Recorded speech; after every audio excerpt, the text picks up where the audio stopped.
Hey guys, I'm Combat Craig and I'm a 100% disabled Desert Storm veteran. Today we will cover the three differences between direct and secondary service connections. Alright, in order to explain the three key differences between direct service connection and secondary service connection, let me explain how they differ so we can explore them individually. Direct service connection basically means the condition was caused or made worse by your active duty military service. It occurred while you were in the military. You didn't have to actually be on duty like at work, but while you were in and on active duty. For example, a paratrooper broke his ankle on an airborne jump. During the veteran's remaining time in service, it continued to give him problems until he separated. After leaving the military, that same ankle became arthritic. The veteran applied a disability claim for the ankle and was awarded a rating due to direct service connection to his military service. So, happened on duty, filed a claim for it, and got direct service connection. All right, a secondary service connection is a condition that was caused or made worse by an already service-connected condition. So you have a direct service connection for your ankle, and then years later, you start having problems in your other ankle because you're overcompensating for it.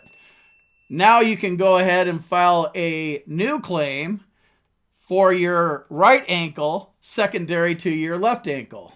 This is known as a secondary service connection. All right, so the first key difference between a direct and a second service connection is that direct means that it had to happen on active duty, while the secondary does not.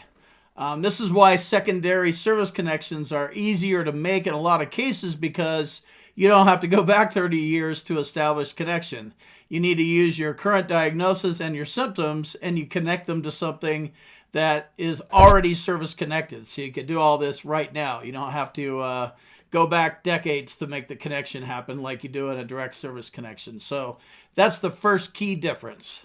All right, the second key difference between direct and secondary service connection is the amount of connections you can have. So with a direct service connection, there's only one disability.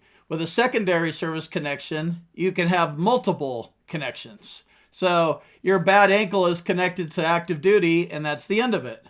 Secondary service connections don't have a limit, and let's say you connect your left ankle to your right ankle. You file a claim for depression for the pain in your left ankle, and then you file a claim for IBS that you suffer from as a result of taking painkillers for your left or your right ankle, and the list goes on and on.